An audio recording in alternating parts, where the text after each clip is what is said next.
Welcome to episode 695 of the Barcelona podcast, brought to you by the Blue Wire Podcast Network. I'm Dane Hilton, and today we put a pin on the 2024-2025 club season. I know they didn't win the Champions League, but it was one of those Barcelona seasons that I just did not want to end. But alas, all good things must come to an end because there might be better things around the corner. At least we hope so. And to help me do that and be positive for next season as well, it is none other than Barca Boy. So thanks for joining the show again, and thank you for helping me hand out our annual season awards. I'm really impressed you're wearing the sweatshirt. I usually wear a suit for our annual awards, but maybe it's because Francesca couldn't join me this year. Whatever it was, I didn't go with the suit because it is quite humid here in New York. So I mean, either you have air conditioning or it's a lot nicer up there in Toronto. No, I definitely got the AC going. I'm in my basement too, so it's nice and cool. So I long sleeves. It's a very light sweater. It's like got the Catalunya Barcelona sweater on, very light, so it's not super thick. But yeah, tiny bit chilly because it is, like you mentioned, humid, and the weather from New York and Toronto is still pretty similar. Yeah, of course, here up in the in the Northeast in North America. But we're gonna head over to Spain now because all the focus on Barcelona. There's so many other news pieces that people want me to talk about, but that'll either be in a top 5 later in the week, or I'm gonna do some streams on Big Up. So there will be other content coming out on the more pressing stuff. I just figured Clement Langley did not deserve a full hour of your time or watch along for that news Atletico Madrid.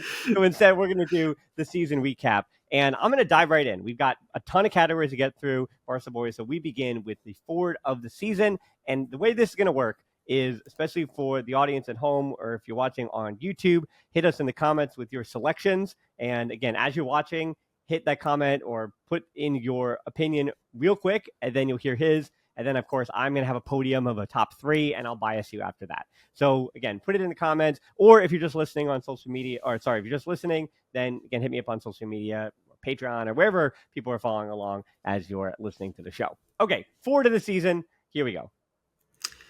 So for me, the forward of the season I would give to Rafinha. I think he's been the most consistent forward throughout the whole entire year, of course, accumulating over 60 goals and assists in his best individual season, following his 20 GA in his first 2 seasons at Barcelona, which weren't too bad, pretty much a performance expectation. He not only doubled that, he tripled that. I think in a lot of moments as well this season, in big moments, he was there mainly earlier on the season, September to January. But in the few months where he wasn't really turning up, you could say in the big games, he was still being effective, getting goals, getting assists. And that's what you want in your attacker. No matter how well you're performing, you be effective in the final third, which has been the main criticism that Rafinha has received from Barcelona fans in his whole entire tenure at Barcelona. If we looked at his time under Xavi, build up play, getting involved, everything was all perfect from him. But in the final third, he was so wasteful. But this season, he was the complete opposite. So here's a quick problem I'm noticing with this as well as we do our awards. I have this problem every year, is that I bring on smart people, and smart people and I tend to agree, which is kind of part of the issue to begin our award season, of course. And the other thing that I want to note is that some of the arguments I'm going to make for the players of our selections, they do overlap with other categories. So one of the reasons is I was going through one of our other award categories, which is awards of the season or moment of the season, best win of the season. I said Rafinha's name a lot as I'm trying to go that category and think through. And so I agree with you. My number 1 forward of the season was Rafinha. Then on the podium, I had Lamine Yamal and Lewandowski in that order. Because Lamine Yamal, he just was the second most important forward for Barcelona this season. And I do think that is behind Rafinha. So this isn't like player of the season or anything like that. But when it comes to forward of the season, I definitely get Rafinha because you said it perfectly. And what I'll add to that is the defensive contributions as well. I think he is a player that Hansi Flick was able to trust, and he increased his level this season. And I think there were also times, especially when he was wearing that captain's armband, when a lot of the other captains were not on the field. That first half of the season, yeah. You just felt like the team, he was setting the tone, and they were going as he was going. So I think as a leader, it seemed like in the dressing room as well as on the field, yes, my forward of the season was Rafinha. Okay, this one is probably the easiest category we have. Well, aside from goalkeeper, midfielder of the season. Please, if you say anything other than 5 letters, I have to kick you off because you're not as smart as I thought you were. Yeah, I'm going to say the 5 letters. Of course, it's going to be Pedri. It's kind of hard to describe it into so many words. To be honest, I think, to be fair, if Frankie Young maybe was playing for the whole season, I think he definitely could be in contention. But with him being out for essentially the first half of the season, it's kind of hard not to give it to Pedri. We talked about, Rafinha's effectiveness. He wasn't getting into those areas without Pedri. I do want to really highlight, like you said about Rafinha, I will say that about Pedri, defensive footwork rate. I think he has improved dramatically in the double pivot under Hansi Flick with his defensive side of the game because we already knew that his ability on the ball and producing and vision, composure, control the tempo was already at a high level. But now he improved his defensive side of the game, having recoveries, winning some ground duels, makes him the perfect eight. So definitely Pedri because he is the best eight in the world as well. Right, exactly. We're not talking even midfielder of the season for Barcelona. We're talking potentially midfielder of the season in world football, which is exactly. So it has to be Pedri. Now, actually, where you and I can have a little bit of fun disagreeing is my podium. So for midfield of the season, I had Pedri, then I had Frankie de Jong, and then I had Fermin Lopez. And now we also have Gabi. We also have Danny Olmo floating around in the ether as well. So yeah, do you agree with my podium there with Pedri, Frankie de Jong, and Fermin Lopez in that Def- order? Definitely your top two. I think the third one really comes up to debate. When you were listing up, maybe the first thing that came in my head was Casado because I Mm, think what he did it from September until February, March. I think March actually was remarkable. I think Fermin Lopez has been. I think what I love about Fermin Lopez is that he's not the one season one that people thought he was. I think he performed better this season than he did last season. I know last season he got 11 goals, 0 assists. I think this season it's 8 goals, 5 assists, or goes the other way, 5 goals, 8 assists. I don't know the exact order, goals. but I think I think he's been remarkable. I think his impact off the bench at key moments and coming in for some games, being consistent as well. He started off the season quite slow, since he did play, of course, Olympic and Euros, but gosh, oh me, how well that he performed this season. I wouldn't really include Danny Olmo. I do think Danny Olmo is better than Fermin Lopez. I think he had better performances than Fermin, but he was just too inconsistent. I mean, he had four separate injuries, and all of them were out for at least a month. And we saw how much we missed him. He had, of course, his registration issue as well, which only led to him missing one game, which was I think the Copa del Rey game. Of course, Bernal was out for the season. I think Gabby was in and out too much. I think he's gonna have a huge season next season. Same thing with Mark Bernal. So I would have no issue with your podium as well. I just maybe say honorable mention for Casado. I think if Casado played up until Yeah. March, May, sorry, we could have a serious conversation. Yeah, because I think that the interesting conversation about this is that Costa, because he was a regular starter and then didn't come off the field at times, he played almost 20. What did he play? 24, almost 50. So it was in more than 2,400 minutes. And Fermin Lopez played just over 2,000 minutes, but he played in 10 more matches. And the thing about again, I don't want to punish Fermin Lopez for that because so many players can play the 10, and Costa with Frankie de Jong out had to be the guy. So Costa, we're going to talk about him. He's the winner of another award, unfortunately. So I'm not going to go too deep on him. But for Fermin Lopez, the reason I had him as third on that podium is because whether he was a bench option, whether he was a starter, he just did everything that Hansi Flick asked him to do. And yes, he only had 8 goals. But when I say only 8 goals in 2,000 minutes actually isn't that bad because of the It's role he was pretty actually good. coming off the bench as well. Exactly. So Yeah. for me, I think I just feel comfortable with Fermin Lopez going, how much better could his season have been? Then I say, well, yeah, I mean, I guess 2 or 3 more goals and the games they would have come in, I don't know how important those would have been as well. Okay, defender of the season. This one actually, I can't imagine we're gonna have the same one, but please. This is actually probably the hardest one, I It think. was. Yeah, yeah. Yeah, I think it honestly comes down to your perspective. If we're going, pound for pound, as you say, UFC the best, I would give it to Kubarsi. I do want to highlight that I think Kunde is the best defender in the team. He was a bit poor once he got benched for the third time against Vallecano in February. I think he had a little bit of a down trajectory in his form, and then of course he got injured after the Copa del Rey final. We didn't see him much in that crunch time of the season in the Clasico and the Inter matches. I think Balde as well, a bit of the same thing. I think he started off the season quite slowly. Once we hit October, we had the Clasico and Bayern game, phenomenal. January, February, he was absolutely sensational. Then again, going gets tough. He goes down injured. I think Inigo as well has been absolutely remarkable, but I give it to Kubarsi because I think he made the least mistakes in that back line. Yes, he got the red card against Benfica. I gave away a penalty in the last Clasico of the season at the Montjuic. Of course, he had his moments. I think Inigo did miss up a lot more. I know Inigo's had some of his big moments as well. The tackle against Leganes, which we all thought put one hand on the league title, but I think Kobashi is a phenomenon. I mean, his 1v1 defending is sensational aerially on the ground, and of course, his passing. His passing is just out of this world. He creates so many chances with his vision to play in the back line. I think if you look at it from the wider perspective, I'd rather lose Inigo Martinez than Kobarsi. I think Kobarsi is the emperor. When Christensen and Arujo are coming back in the team, is Kobarsi and who? Yeah, it's funny. I think you pretty much convinced me because I didn't have that. I had Jules Koundé as my top defender because I do think, interestingly enough, when the team wasn't as good in December, when the team dipped, I thought Koundé was arguably their best player in that stretch. and he was kind of the rising tide when others were struggling. And then, yeah, I my podium was Jules Koundé, Inigo Martinez, Cubarsí in that order. But again, that's insane because if you told me it's Cubarsí, Balde, Inigo Martinez, I'd say, yeah, that sounds right to me because of Koundé's Mhm. injury late. If you said it was Inigo Martinez, Cubarsí, Balde in that order, I'd say, yeah, that sounds right to me as well. So when you have four players that are just your established back four, again, Koundé plays every minute he's asked to until he gets hurt. And Yeah. it's hard to argue that Cubarsí to that point. Like, am I punishing him for being 18 here? Maybe I am, but I think with just Koundé, listen, he's my favorite Barcelona player. I was, when his signing in 2022 was my last time I was exhilarated over signing, but I think hopefully a new one will come this summer that will take over that realm. But I just think that him being late on multiple occasions and being dropped, and then also in that period of February, March, April, which I do agree with you. In October, November, December, January, he was unreal, especially the 1v1 defending. But in those games, he was so lethargic in so many games. Yes, he would help us a lot 1v1 defending, but going forward, after he scored that, I think was it 2 goals and assists against Betis in the round 16, we won 5-1. I think his productivity was, detrimental to us in key moments. Yes, we got out of it a lot of times because we talked about who the left winger is, but it was just so unencouraging. I even said in my videos during that time that I think Kunde I have to take away the title of my favorite player being Jules Kunde. mm, I do love him. I think again he's one of if not the best 1v1 defender in the world. But I think that Kubarsi is just way too more consistent to not give it to him. yeah, I think you've laid out the good argument. It's the right argument, and I think Kubarsi would be the defender of the season. I think you've convinced me. Let me see if I can convince you on the next one. It's goalkeeper of the season. I went with Chesney, Inigo Martinez, and Ter Stegen in that order. Do you have a counter argument? Is there?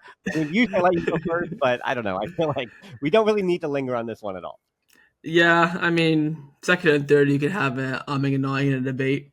I would put Inaki Pena last personally.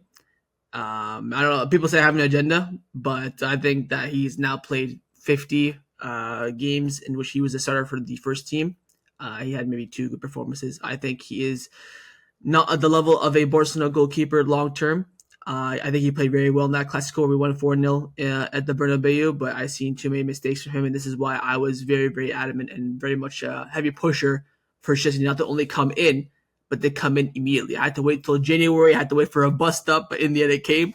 But I was very much in a heavy, get Szczesny in ahead of Inaki Pena straight away. But a lot of people probably put their Stegen last, which is probably a bit of recency bias. But both, I think, are surplus to Well, requirements. I wouldn't say he was recently biased. I would just say because he played 9 matches and Inaki Pena played 23, and Barcelona still won a great percentage of those 23 matches. And so for Ter Stegen, he played less than 800 minutes. So I think I just kind of punished him on total minutes played this season. So it's not even like he would, if anything, he would be disqualified from being on the podium just because not didn't even play 10 matches. That Mm-hmm. said, again, Chesney, just a moment on him. 30 matches came in, and the alarm bells were ringing as loud as they could be because of those early mistakes. He made what? He gave up 3 penalties in the first 6 games, and then obviously he righted the ship. Looked like Chesney, looked like Arsenal Chesney combined with Juventus Chesney, and it's funny because he had his whole career, and he's remembered in a certain way, and then he's come back, and now people are going to probably remember him in the Barcelona Chesney version. The last edition that people like. Well, he had the best Barca goalkeeper performance in the past few years. Mm, Yeah, that away performance against Benfica when Kubarsi made his mistake yeah, in getting the red card. He was the reason why we won that game. Yes, Rafinha scored an absolute golazo from distance, but Chesney was the one and the reason why we won that game. And I can't remember the last time we saw a keeper perform like that. I know Ter Stegen's had that in his 2018-19 season when Messi's kind of carrying us to the trebles. Also Messi and Ter Stegen. I know when there's Moro under Xavi as well, probably had a good performance there, but nothing as memorable as that because Champions League nights are ones that you don't forget. So gotta give Chesney some credit where it's due there for sure. yeah, let's do our player of the season. I'm actually going to give you the podium first because I think people know the 3 players that deserve to be here. So I'm not giving you my order. I'm going to give that after. But my podium of 3 is some combination of Rafinha, Lamine Yamal, Pedri. That is the podium for in some order. So player of the season, I would love to see we disagree. Let's see what happens.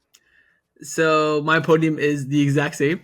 I would have in third Rafinha.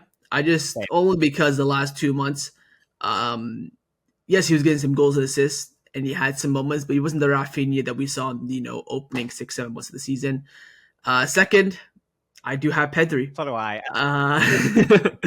Uh, for obvious reasons, and then number one for obvious reasons as well. But I will say this, similar to Rafinha, I do think Pedri's form did drop off a lot in that last 2 months. A lot of people, I don't know what you think about his performance in the Copa del Rey final. I think apart from the goal, he didn't play that well.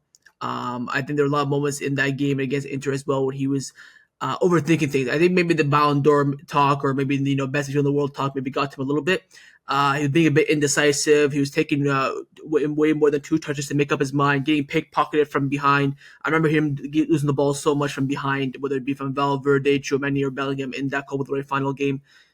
Even against Inter as well, whether it was Barella or Mkhitaryan. So both those two players kind of dropped off when we needed him most. So that's why Lamine gets it, not only for him being probably the best player in this team, but also by far the most consistent as well. Again, the only time he wasn't consistent was when he was out injured for 1 month, and that was of course our worst month of the season. So and we saw what Lamine does in all the big games this season. He performed in every single one, even the one against Inter where we didn't win and he didn't score or assist. He still dropped 9 out of 10 without a goal and assist. So it's quite clear that Lamine is the best player in this team. That's interesting. The Pedri stuff. The only match that I actually was doing, I was checking my notes, and it was the Villarreal 3-2 loss after they had already won the title. I thought that was his worst match of the season. But in the same regard, it's like, well, the trophy was already handled and all those different things. And I think the responsibility on Pedri would be why he still, I think, would have been my player of the season. But then I make that same argument and say the responsibility on Lamine Yamal. And the reason why it no disrespect to Rafinha, but to the point about him getting injured in the late part of seasons, and yet Barcelona were still winning matches they had to win. That sets us up for the biggest issue to me for next season. It isn't even about who you bring in because I don't know. As I made the argument last week, I don't know if transfers can yes take Barcelona to the extra level, but if Barcelona don't want to go the other way, they have got to figure out a solution for when Lamine Yamal and Pedri need to be rested or when they're not available. Because again, maybe yes, transfers could do some of those things, but I think some of the improvements there will likely almost have to come internal. That this team is going to have to figure out a way with all the guys around you, or the team, regardless of transfers or not, they're going to have to figure out how do we survive without Lamine Yamal and Pedri because this team relied so much on those two. To your point, dropping masterclass after masterclass after masterclass, and to me, Lamine Yamal, it was funny because especially the last half of the season, I would have in my notes the first 25, 30 minutes of a game, and I go, it looks like he's kind of fading in and out. He hasn't had that Lamine moment yet. And then all of a sudden you blink and my 5 headlines. That's why, again, I generally have to write them in the second half because if I tried to write them in the first 30 minutes of the game, I'd be wrong. Because Lamine Yamal, every single match, he just have, even if it was 5 minutes or 10 minutes, he'd have this moment where the other team would have to double him and it would change their entire structure defensively. And then if he plays the right ball, Barcelona have it in the back of the net. And that's why it has to be Lamine Yamal. I mean, yeah, literally, and quite. When I say literally, I mean quite literally. Every single big game we've had this season, he's performed. Yep. Whether it be a goal and assist, or again, like a great performance without a goal and assist. Every single game you can think of this season, he was there. And again, the 1 month where he wasn't there, we had that big game. We did, of course, lose in a last second fashion. But his productivity, his vision, his movement, his ability to read the game, his finesse shot now is becoming a trademark. We became honestly Lamine Yamal dependencia for that next last 2 months because not only was Rafinha dropping in form, like I mentioned, I personally believe that Pedri was a little bit, although I think he still is important for the team. But at least for Pedri, there are options on the bench, whereas Lamine there wasn't. I mean, there was two, and Click and Flick quite clearly didn't trust either of them. So that's why I think Lamine Yamal played so many minutes. That's why I think that transfer that we do need will come in to provide good use. I think with Pedri, maybe you can definitely argue is not needed. I don't think we need a midfield signing period, let alone an 8. But this team is too reliant on Lamine, not only because of his ability, but also his characteristics. We don't have any other player in this team with those characteristics. Yeah, as I said, he's the one that the opposition need to scout for. He's the one who the opposition need to plan for, and that means that you're the best player of the season. You're the player of the season. That's the argument for me. Okay, Next one. Promoted La Masia player of the season. So this would be, again, it's not Lamine Yamal, it's not Pau Gasol. They were already in the team. It's not. I'm saying La Masia player of the season. That's all I'm saying. I'm saying the promoted La Masia player who's playing his first year with the first team this season. So I guess to give people the podium or the category, this would, I believe, unless there's another example. Yes, there's some guys that made their debuts and things like that, but this isn't like Tony Fernandez or Landy Frey who's on the bench for 2 games. No. This was Gerard Martin, Pau Victor, and Mark Casado. I think are the only three that truly fall into this category. And I did put honorable mention as Mark Bernal because the odd thing is that Mark Bernal played 3 matches, and yet there's an argument. I think some people will say they still liked him better than players who played a lot Yeah. did in those 3 matches. But no, he's just an honorable mention. Sorry, he unfortunately only had a little bit of a role to play this season. But I think next season, how about this? I promise next season Mark Bernal will also be eligible for more. How about that? And we'll see what he gets to play. It Yeah. might take a bit longer than people do expect for him to return. Yeah, but let's hear your. So I gave you my not my podium, but I gave you the 3 options. So I guarantee we're going to agree on this one, of course, too, because we already said his name. Yeah, so I think the order is quite easy. It's Casado, Martin, and Pau Victor. And the only reason why Gerard Martin gets ahead of Pau Victor is because he played more. I personally do not rate Gerard Martin too much. I think, especially that the first 2 months, I thought he was top 5 worst players I've ever seen in my life. Put on the Barca shirt in any level of football. I know maybe because he was getting used to it, the pressure stuff like that. Of course, he performed. He had some good performances after that, especially second half of the season against Sociedad. Inter second leg, even though the first half he was quite poor. Second half pulled up 2 assists. Everyone thinks that he's all that. Well, But it's quite clear. I will say I do have some footage I have to find for you from the 1960s because I can tell you that there were a few players who played for Barcelona in the 1960s. There was a rough goings there, but yeah, it's going to be difficult. Hey, of my lifetime, from what I've seen, Yeah. Sorry. from what I've seen, it was top 5. I think Paul Victor is a really good player. I think he was kind of course, a star in preseason, and we've seen over the past, preseasons, the star player getting a chance in the team and end up staying and becoming an important player. Never really got that chance. He kind of proved his worth in training, and he was the reason why we kind of pushed on Victor Roque to go on loan to Betis, but just never really got his chance. I know there was registration thing with him as well, but he was never given really a true try to chance. And of course, Casado takes the cake. I mean, his importance in that October-November one was absolutely astonishing. Seeing a natural pivot in this team for the first time since Busquets left was remarkable. We, of course, barely saw Oriol Romeo last season. We saw Christensen last season. We saw Gundogan last season.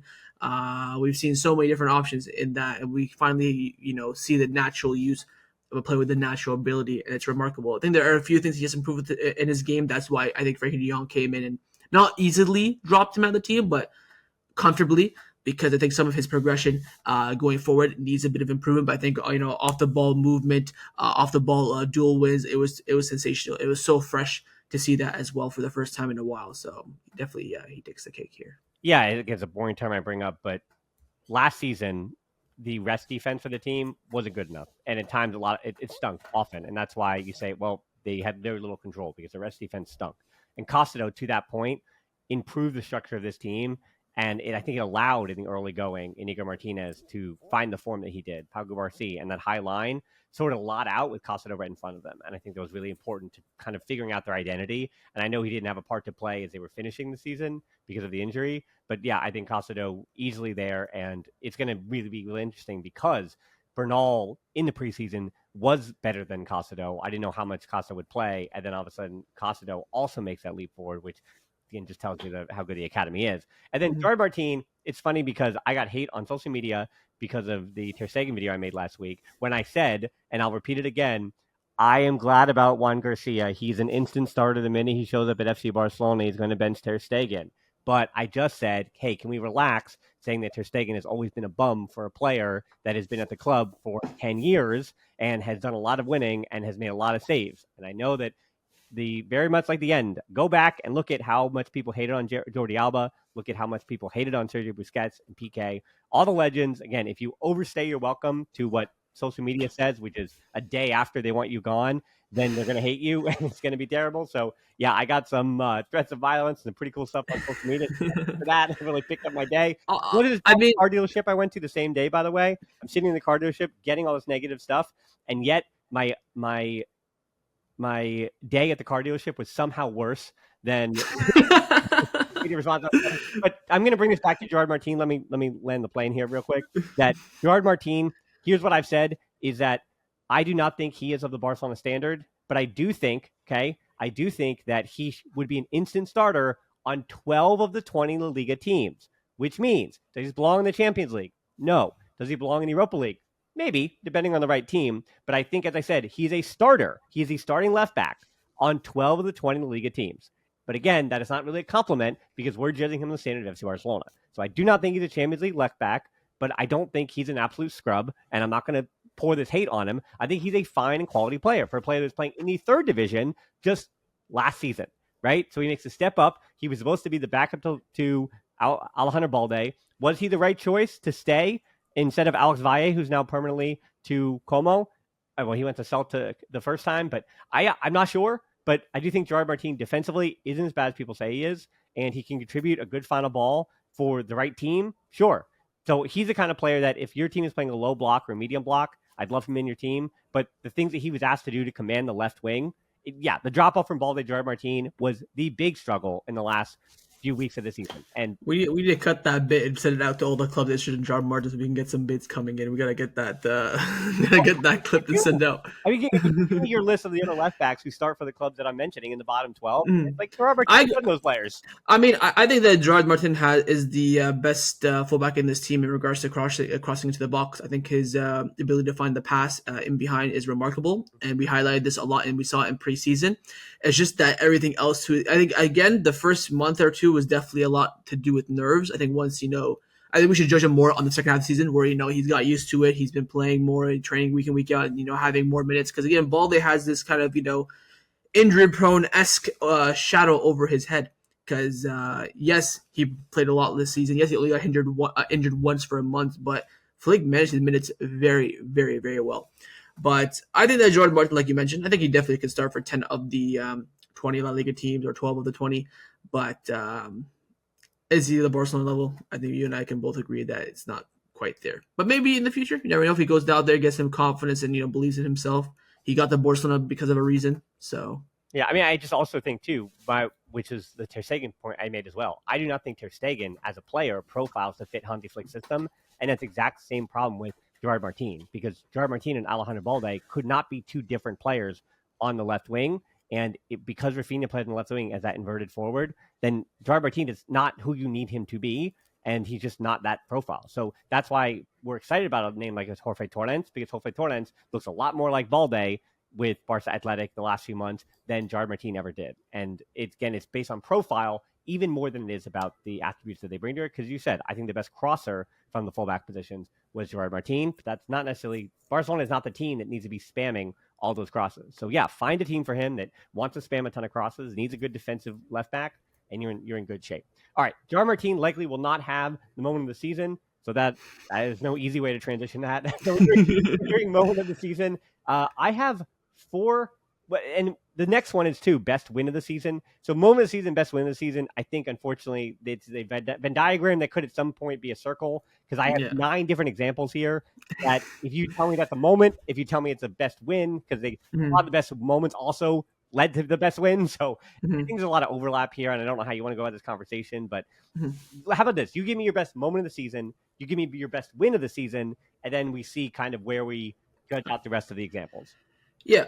For me, the best moment of the season, without a doubt, was Conde's goal in the Copa del Rey final. I mean, we agreed again. Stop it.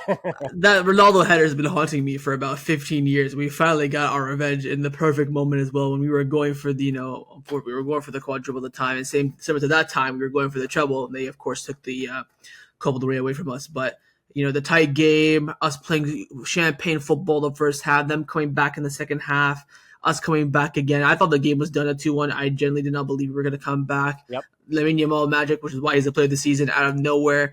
Then the Kunde goal as well. It's just him. It's like Vincent Kompany's goal against Leicester, where you're like, oh, he's not going to shoot this. Then rifle the top right. Same thing with Kunde. I mean, if you look at the goals he scored this season, they were headers. There was like a rebound shot against Valladolid, that 7-0. The shot across the net against Betis, but a rocket from 35 yards out. Shezi was saying after the game that he was already reorganizing the defense before Kunde took the shot, and of course going on to win the Copa del Rey as well. That for me takes the moment. That was the peak that I reached this season. I think, again, I agree with you. Give me your best win of the season, and we'll see if we agree here too. The best win for me, I'm just laughing. This is whether that we agree or not. I would say the 4-0 at the Bernabeu. For me, of course, after that week that we had as well against Sevilla, 5-1, Bayern, I think the week also played a key role.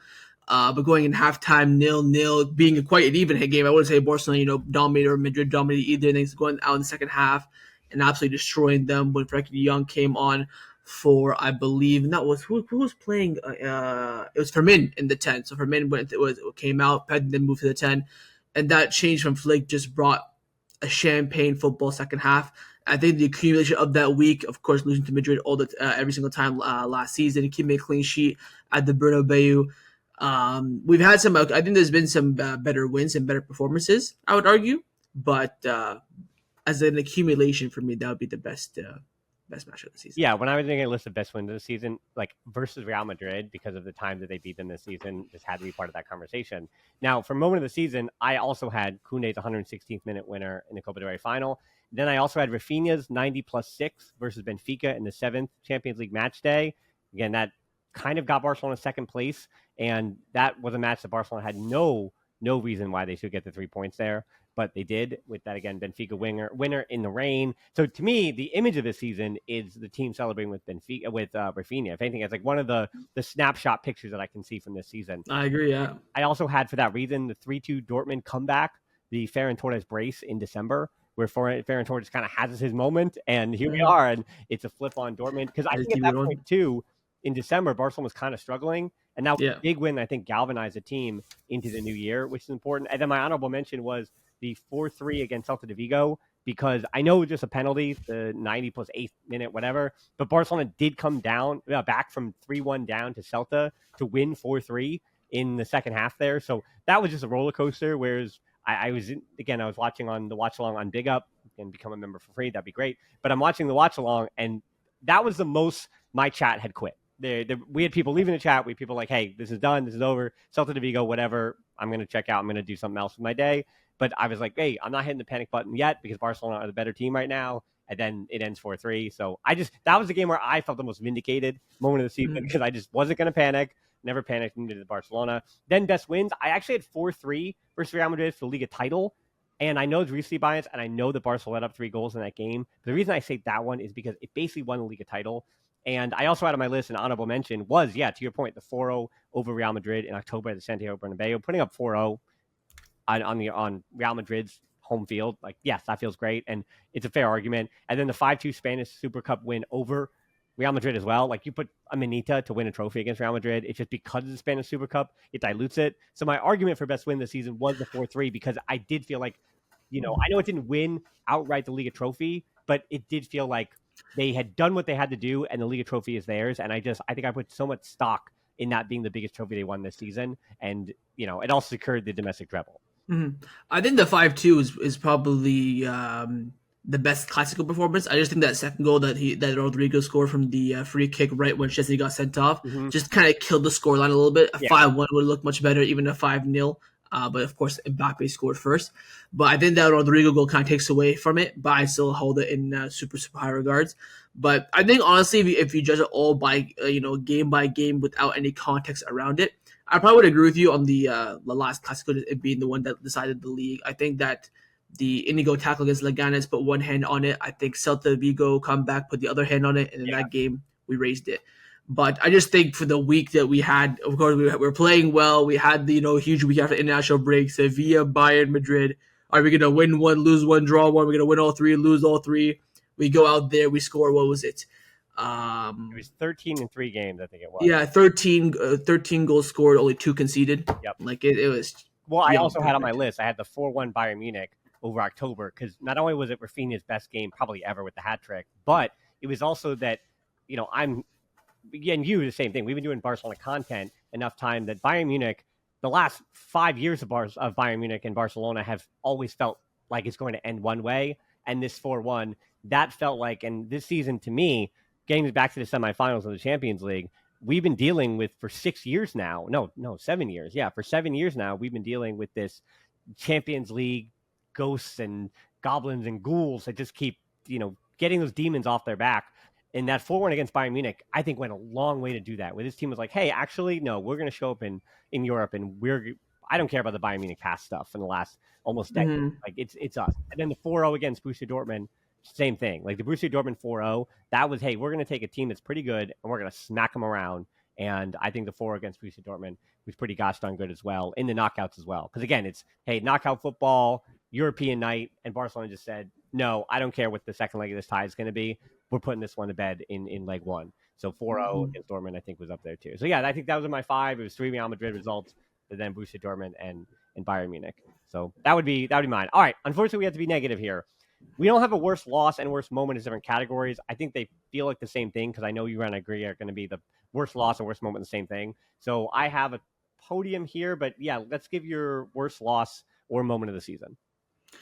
I think for me, I think we will probably have something different here because I think the kind of boring answer is the Inter game, but for me, it wasn't. For me, it was the Atletico Madrid game at the end of December. I just think of where we were in the league, and this match was also on my birthday as well, so there is that bit of a bias towards myself. It was, I think, the first time I saw Barcelona lose on my birthday. We were undefeated on my birthday, but the big game, we performed so well. We put a 10 out of 10 performance, and we get done by a target man striker yet again. Going into the Christmas break, the mood was absolutely on the floor. I think from that game, before that game, we had like 6 games, one win, one draw, the rest losses. I think the draw was Betis 2-2. The win, like you mentioned beforehand, was that 3-2 against Dortmund, leading to Leganes and all of this stuff, and giving up our lead essentially at the top of the league. And everyone saying, "Oh, Barcelona, October hype is gone," all that sort of that. That was for me the lowest moment. I think with Inter, that's probably I felt the lowest there, but we had the Classico 2 days later. Yeah. So not only did I have to lock in as a fan, the players had to lock in as well. So you never really felt that pain. But for me, the pain went through the whole entire Christmas break until we played the Super Cup because Barbastro in the round 32 of the Cup, you knew we were going to win that. Yeah. But then once we hit after the club semifinal, that's when we're like, all right, boys, this is the time to bounce back. And we played so I would argue that was probably our best performance of the season as well, and we lost it. So Yeah. that for me was the worst. It's funny because that's such a compelling argument enough that was basically what I had as my podium. But I went with the boring route and I went the 4-3 loss to Inter Milan just because I think just the way that match even happened, like Barcelona Yeah. could have gone on. Rafinha scores. If there was like a break, like a March, some weird international break, we didn't play for a week later. I would agree, but it was just so short lived. We had to, we because we played Wednesday, then we had Saturday. It wasn't even Right. no, we had Sunday morning, so it's like 2 days and a half. And I'd say Yeah, it does also pay to have a birthday. Well, my birthday is this week, so it does pay to have a birthday in the summertime because unless FIFA will eventually have the players playing all year round. yeah. So just at some point, Barcelona will play on my birthday, but fortunately, unless they're shuttled into this silly Club World Cup, then I Hey, won't. 4 years from now, we will be. So there you go. You'll get it done. No, I'm like to deal with it. But yeah, I had 4-3 loss to Inter Milan, and then I actually had the same thing as you. I had a 2-1 loss in the league in December because also the way that happened, it was a 90+6 to score out. Like Yeah. that was the final kick of the game. The 4-4 Atletico Madrid in February, that was easily the worst draw of the season. Like not even allowing 2 goals after. And don't forget, Atletico were on a hell of a run. I think they went 13 for 13, something like that. We were trying to end their beating run and like take a little bit of a gap. It was, we played so well. I'm also glad you mentioned Leganes because then I had at third on my podium a tie for third was the 1-0 loss to Leganes in December. I thought that was Barcelona's flattest performance. That was our worst performance of the season, 100%. And then 100%. I also had the 4-2 loss to Osasuna back in September. That was one of those where I felt like, oh, maybe Barcelona is still a step below Real Madrid. Maybe this is their season and all those things. See, I didn't think that because the team was so heavily rotated. You expected to going at the El Sadad, which was voted, of course, the most hostile atmosphere against a very, very good Osasuna team who just lost, of course, at Estate to Mallorca, but they were still fairly strong Yeah. in the Super Cup against Real Madrid. And I think they were in Europe at the beginning of the season, if I'm not mistaken, correct? They were. Maybe like conference. You're the conference. Yes, you're right. Yeah, see, so they were a decent team, and they of course played their best teams. Zaragoza loves to cook us when he plays against us, so that was a bit expected. But yeah, but you mentioned it perfectly. I think the Leganes game was the worst performance of the season by far. I think Las Palmas is a close second, but I think we did play okay in the second half.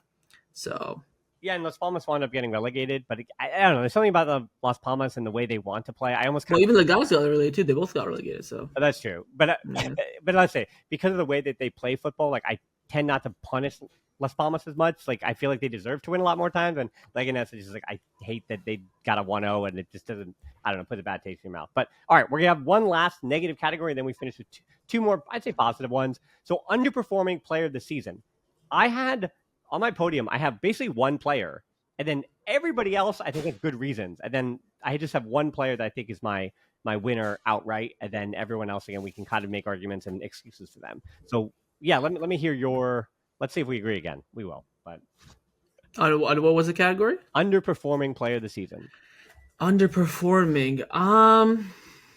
I'd say pick your poison between the goalkeeper. To be honest, either Interesting. either Inaki or Ter Stegen. I would say. In terms of outfield players, I don't think anyone really screamed as underperforming. I think there was really no expectations for your likes of Ansu Fati, your Pau Victor, your Gerard Martins, your Hector Forts. Um, I think you're missing one. am I I think we miss? find disagree. I think a certain Uruguayan defender to me was Barcelona's underperforming player of the season. I know he lost I the spot, but mhm. even when he did play, there was something. How about let me put it this way: there was no conversation that we had, and watching your content too. We didn't have a conversation as to why Ronald Araujo should be taking a starting spot from Inigo Martinez or Kubarsi. And to me, that is underperforming because that guy needed to take that spot from Inigo Martinez. I know that neither he or Kubarsi is left-footed, but there was no reason why it shouldn't have been Kubarsi on the left and Ronald Araujo on the right the way the season began. Well, sorry, Mhm. not began because he was injured to start the season, but Like from January, yeah, yeah. right from January. Especially with his renewal saga happening during that time as well. Exactly. Because he played. Remember, he came on in the Super Cup final very early on for Inigo, who pulled up, Mhm. and he played very well. I think that performance earned him his renewal essentially. Yeah. But the reason why I don't include him is because I really like his role as that third option because I think that's his level for this team, especially with his ball playing ability being little to nothing. I mean, if you watch it, in that first month when he's adapted to the system, of course he's getting caught a lot of offside, like Indigo and Kobarsu were at the beginning of the season as well. So I don't want to go in on that too much. But on the ball, you see him in some games. He do long balls in the first 10 minutes, and you see how they yell at him, short passes. Since his I forget what game we rotated in the beginning of February, but we rotated a game at a home game, and he played that game. All he did was Pedri, Kunde, Kubarsi. Those are the only three players he passed to. Maybe back to Chesney once or twice, but once he was pretty much forbidden from going long or attempting any sort of passing from distance, he became more sturdy. We saw his 1-1 defending how crucial it was. Remember that Mallorca game 1-0 after the March international break that got postponed due to the doctor dying. We saw how well he played in that game because that mainly, of course, came down to his defensive stability. I think the Inter game as well a little bit has a little bit of the recency bias in there because this is one performance yet again the big moment where he's not really there for Barcelona. But I personally think that with either Enak or Ter Stegen, there are so many big moments this season which they cost us. Ter Stegen came back in 3 games. We conceded 4 goals and lost one of them. What he did behind the scenes as well. Whether you agree with rumors or stuff like that, Hmm. that's your opinion. I think Anaki as well was. I wouldn't say detrimental to us, but was not helping us whatsoever. If you look at the game, even against Betis, where we drew 2-2 in December, I'm not saying he should have saved the penalty, but I think that last second header winner he could do much better with. There were so many key moments where the goalkeeper cost us, and we saw the improvement that Chesney made in this team. Yes, he Yep. like you mentioned, first few weeks giving away penalties, stuff like that. But once he locked in, and we saw a bigger jump in the goalkeeping department than we did at center back. So I can see your point. If you want to give it, outfield players, but I would definitely say what I would say is either of the goalkeepers apart from Chesney, either Naki or Mark. Yeah, I actually even a hard time with the podium here because I feel like Barcelona did so much winning. Again, they won a domestic treble. I would say that would be the podium. To be honest, I put the goalkeepers the first and second, then I would put Araujo third. Interesting. Yeah, I mean, I could totally agree with that because again, the other even categories I have like Gabi doesn't make the podium for me because he was No, returning from an no, ACL. no. Like and then And he performed well. He played a lot of games. He played the Marco game that we talked about after the international break. Even saw the recent matches where the team was fatigued. He was coming in playing exceptionally well. That's why I have very high hopes for him going into next season. But I thought he, in moments where remember, I probably from March until April we had all those running games. Didn't really come off the bench too much. It was mainly Casado coming off the bench, Fermin, and he was using a lot of defensive substitutions as well during that time flick. So he didn't get too many minutes during that time either. So I wouldn't put him in a podium position here either. yeah, and then the likes of like Almo, he to me was a net positive more times than not. If you're disappointed, Okay. you're disappointed because he didn't play. And again, that Yeah. was kind of what he was going to be coming in, injury prone player. And then same with Christensen. Christensen has a history of injuries throughout his career. He wasn't healthy, and then he was just fine when he came in to the team. Look at his performances. I Yeah, mean, against he came in against the Valencia. Violet. I think it was Violet away from home. Mm. Played remarkably well. Espanol as well when we won the league. Played remarkably as well. Came on in the Clasico last 20 minutes. Had that fantastic tackle for the Vinicius sweat to Mbappe and played really well. We all know that fully fit Christensen probably does start in this team. The argument is there for who it would be, but I would definitely argue that he would start. But the problem is he just can't stay fit. We saw it under his first season with Xavi as well. He's in at the team for silly reasons here or there. Still played the majority of the season. Then last season, he only could play 45 minutes because he was playing injured the whole year because we had, of course, a lot of injuries and we need to get results. So he played like 45 minutes a lot of the time. So it does suck that I think last season did play a lot of his role into this season. And when he came back, he got injured twice. Came back injured for a month, then came back again injured for another month. So that didn't really help either. But I think a fully fit Christensen, it's without shadow of doubt the level of quality of Barcelona, and it probably does. I would definitely argue a starting center back as well. Yeah, and I know I tend to be a bit unrealistic on my discussions about Ansu Fati, but I don't put Ansu Fati as underperforming because this is who he's been the last 3 seasons, and Mm-hmm. I refuse to accept that that's his future, but that is what his present is, and so no, he did not underperform. He was exactly who he has been for the last 2 seasons, unfortunately for Ansu Fati, and yeah, I hope that Monaco can be the thing that figures him out, and everything is great for him in his professional career forever. I really love Ansu. Seems like he's a great kid off the field, but anyway, let's be more positive here. Most improved player. I don't think we're gonna have the same podium, maybe because there's different ways you could go with this one. So, Yeah, because I think most surprising player of the season is our last category. So between most improved and most surprising, I think we might have some even podium overlap here. honestly, I have 2 days. I'm just deciding which one to put in which category. Right. Because I think they're pretty similar, just based on how you read and how you judge it. We can go most improved first, and I would say my number one is Eric Garcia. We agree again. So I think Eric Garcia, the fact that he wanted to leave multiple occasions, didn't really play too much in that first season, but we saw his versatility. We saw the confidence that the manager gave him. I mean, he played fantastically well, not only at right back in the last 2 months of the season, but also in the pivot at the beginning of the season, the first few months. And also that center back came, December, January, when, of course, Inigo pulled up and got injured. This was, of course, at the time where Arujo was coming back as well. But he was definitely, to talk about Ter Stegen's hate, he was getting that hate after Xavi's first season when we won the double. He's getting a lot of that, saying that he's not good enough, blah, blah, blah. That's why he got shipped out to Girona, goes there, has, a phenomenal season at right back for them the whole season. I think he scored, 7 or 8 La Liga goals. Comes back here. We recognize that he's maybe a good swap player, maybe he doesn't like that role either.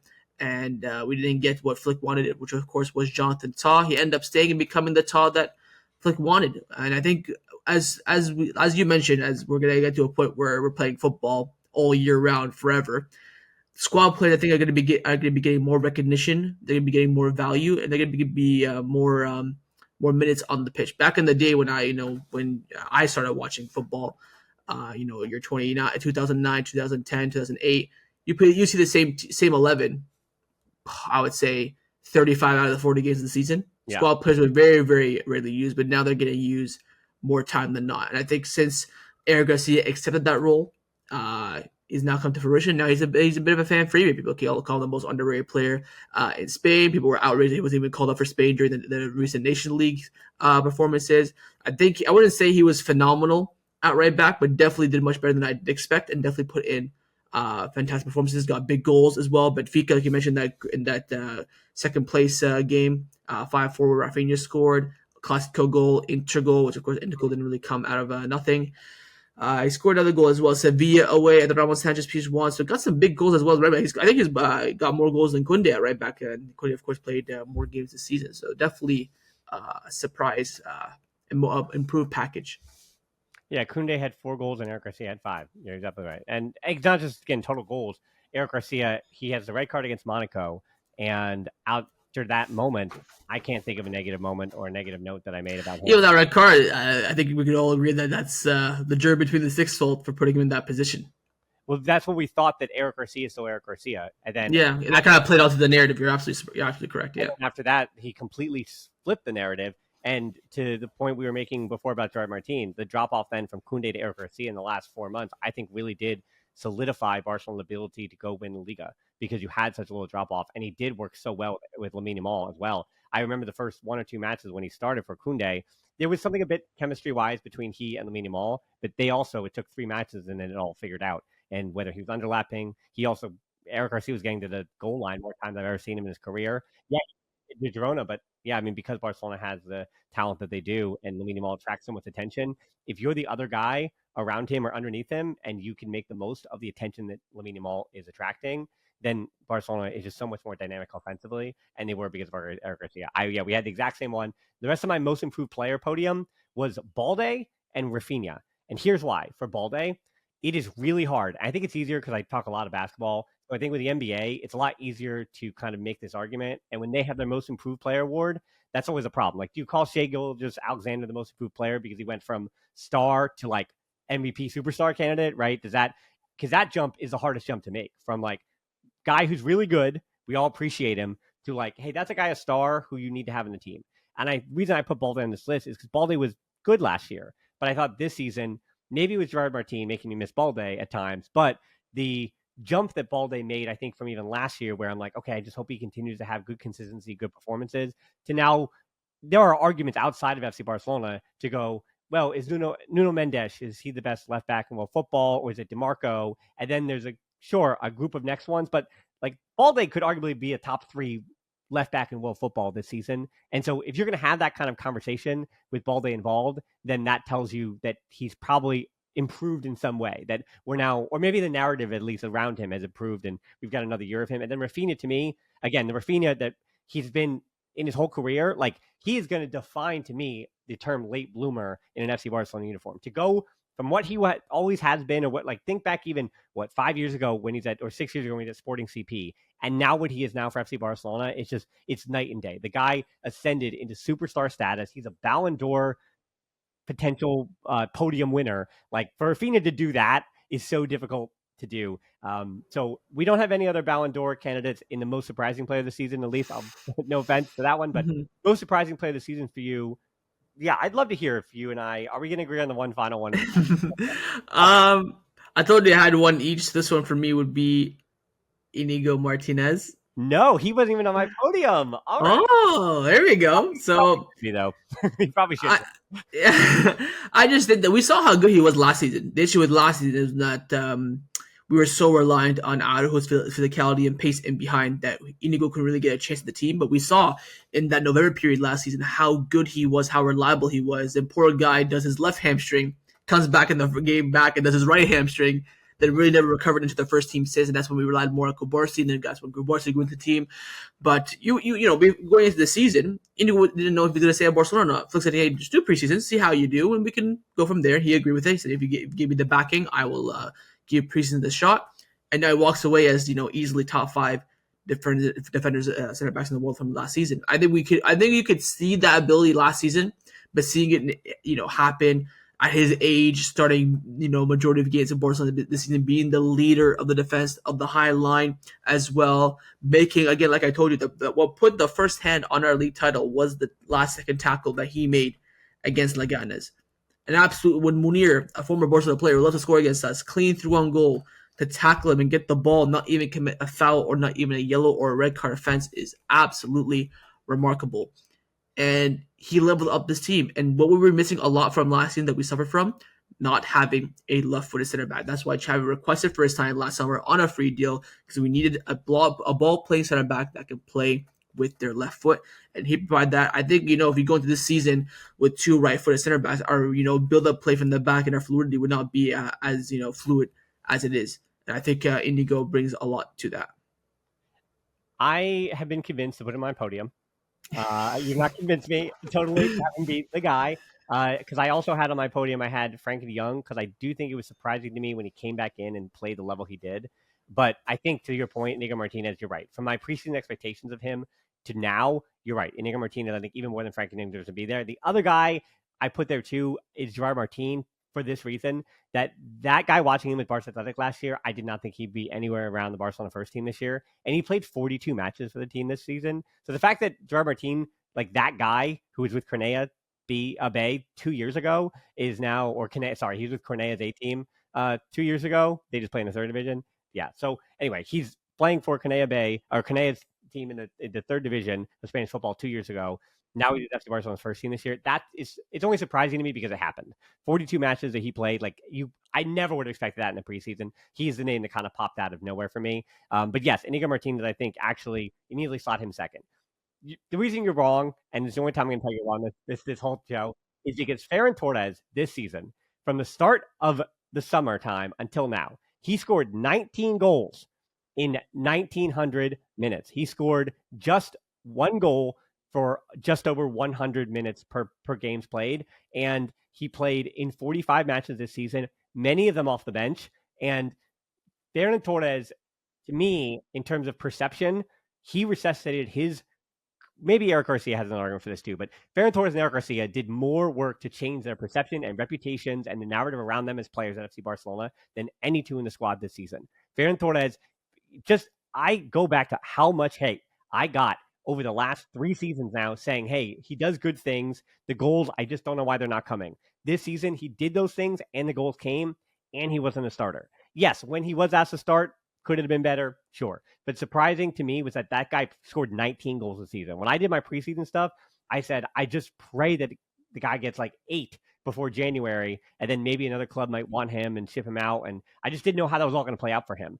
It looked like he was totally lost. But the fact that he refound himself and now Barcelona has this super sub that they can bring off the bench, and the fact that the narrative has completely changed. Yes, Lewandowski has his haters, but the fact that we're going into this transfer window saying Barcelona need to bring in a high caliber winger because you have to make sure you have somebody who can either push Rafinha off to the right to help for Lamine Yamal minutes, or you have a player who can play on both flanks and Barcelona can reinforce there on the wings. The fact that the club is saying, or not the club, but even Kool-Aid is saying 42 goals from Lewandowski. All right, let's give him 1 more year as a starter. But Ferran Torres is a good enough backup with 19 goals himself that combination as the 9 plus Dani Olmo's ability to play the false 9 as well.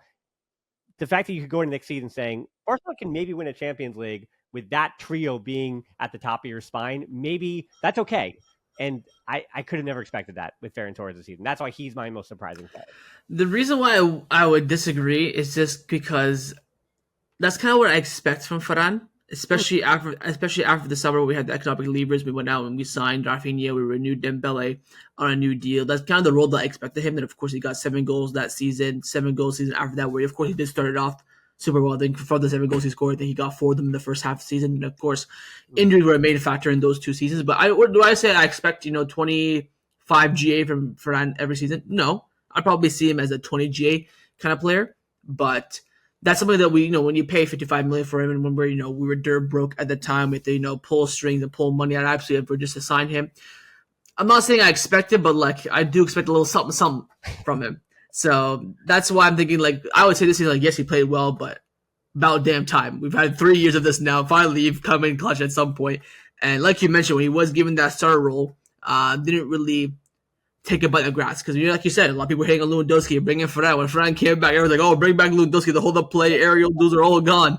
So it's a bit of a catch and two situation. But I would definitely agree that he's a podium, but I was still agitating to go. I'm not gonna lie. Well, I love the fact that we disagree in this one. What I There can we go. on is that in terms of people I'd want to have this conversation with, you are certainly number one on the list. And yeah, obviously you were on the podium. So Barca Boy, thank you so much. Of course, people can find you. Just real quick, give your plug. And before we go, I also remind people, Watch Songs on Big Up will be continuing. Let me know in the comments as you're spamming with all the different category winners that you have in YouTube or again on social media if you're listening on the podcast apps. Please let me know your winners, sure, but also let me know topics you want me to talk about with watch alongs on Big Up. Or if you want me to just every day kind of set up shop and do Club World Cup stuff, we can just hang out and have some fun watching some of those matches, many of which will likely be blowouts. So, we can kind of put our one eye on those and talk Barca. So let me know what kind of summer stuff you want going on. But in the meantime, Barca Boy, people would love to probably have you come back on the show a few times. So Always happy. let us know what you got going on. Yes, a lot of transfer news happening right now, preparing for preseason.